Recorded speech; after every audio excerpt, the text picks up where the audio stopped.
Well, good evening, everybody. Thank you all very much for coming tonight. This is actually a home security workshop for the Bohanon neighborhood and the Minneapolis Police Department. Thank you all very much for coming again. My name is Tim Hammett. I'm a crime prevention specialist with the Minneapolis Police Department. I'm a civilian employee of the department. I'm not a police officer, but I've been with the MPD for about 12 or 13 years now. In this capacity.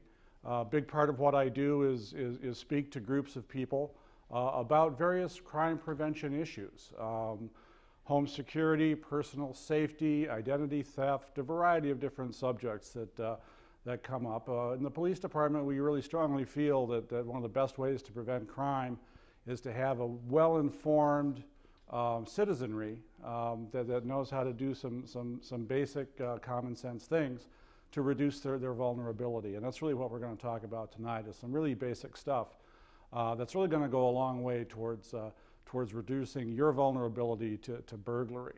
We're going to talk tonight primarily about home security and burglary prevention. It's important for people to understand that in most cases burglary is really a crime of opportunity.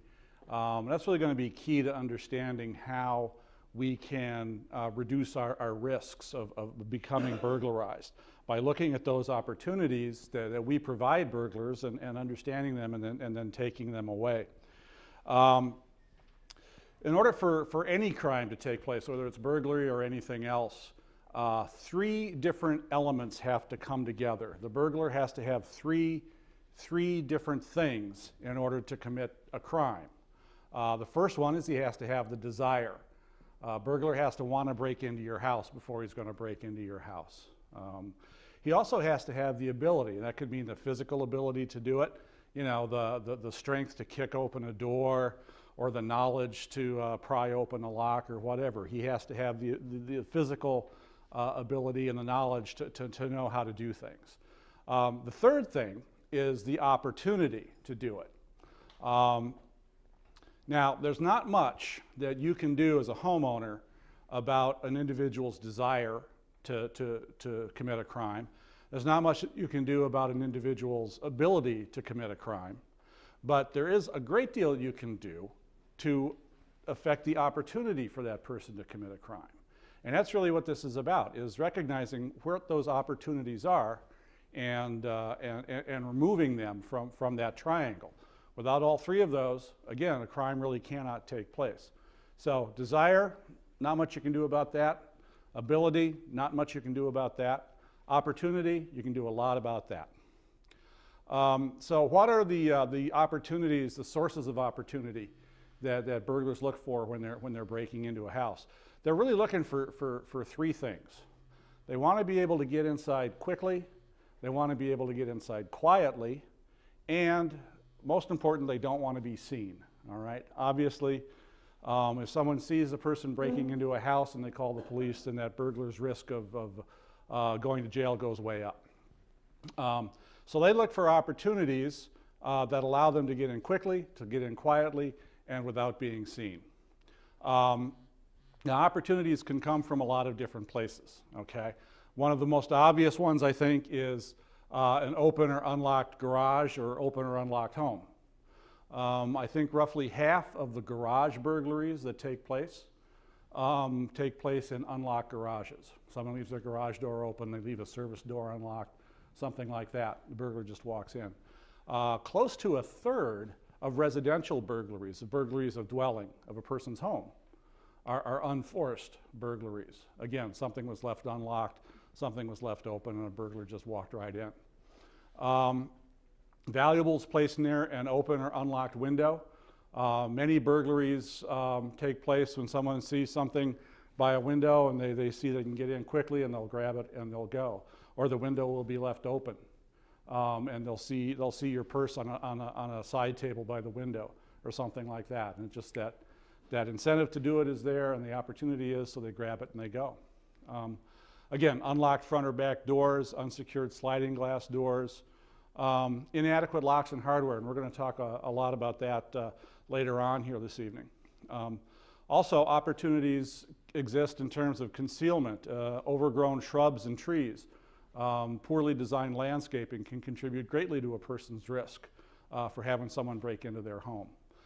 Poorly lit property, again, providing concealment at night for burglars. Now, if you're going to protect yourself from a burglary, it's important to understand the common ways that burglars will break in.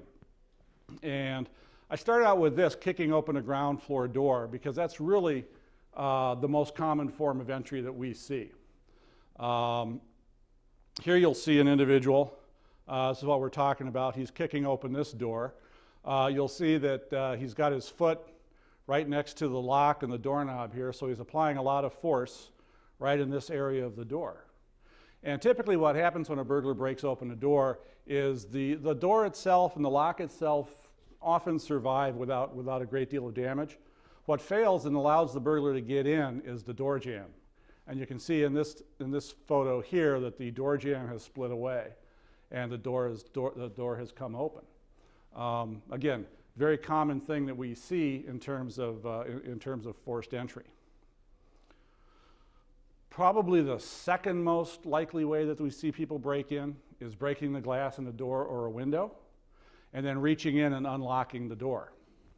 Again, what they do, this guy here has broken the glass, has broken the glass in this door. He's going to reach in and he's going to grab that latch and turn it and walk right in. So that's another very common way of breaking in that burglars use. And probably the third most common way is if you're not going to go through a door, is to go through a window, right? I used to joke about the fact that the burglars never went through walls, but I don't joke about that anymore because we had a burglary of the gas station up here, attempted burglary earlier this year, where a burglar attempted to go through by taking a sledgehammer to the concrete wall in the back and smashing through the wall. In fact, he tried twice. He failed both times. But he tried twice, so it just goes to show that people will do anything, I guess. Here we got some guys breaking into windows, and I chose these for a couple of reasons. Oops, let me go back. Here we go. This guy here, you see, he's broken the glass out of the window, and he's reaching in to unlock it again, like he would a door. Okay, fairly common way for a burglar to try to break in. This guy, again, he's got the whole window open and he's coming in through an open window.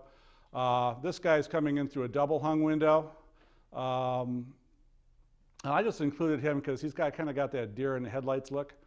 I kind of like him. You can tell this guy's into it because he went to the Burglars R Us store before he started out. He's got the mask and the black T-shirt and the little swag bag and the gloves. So he's all outfitted and geared up for it. So it's kind of cute.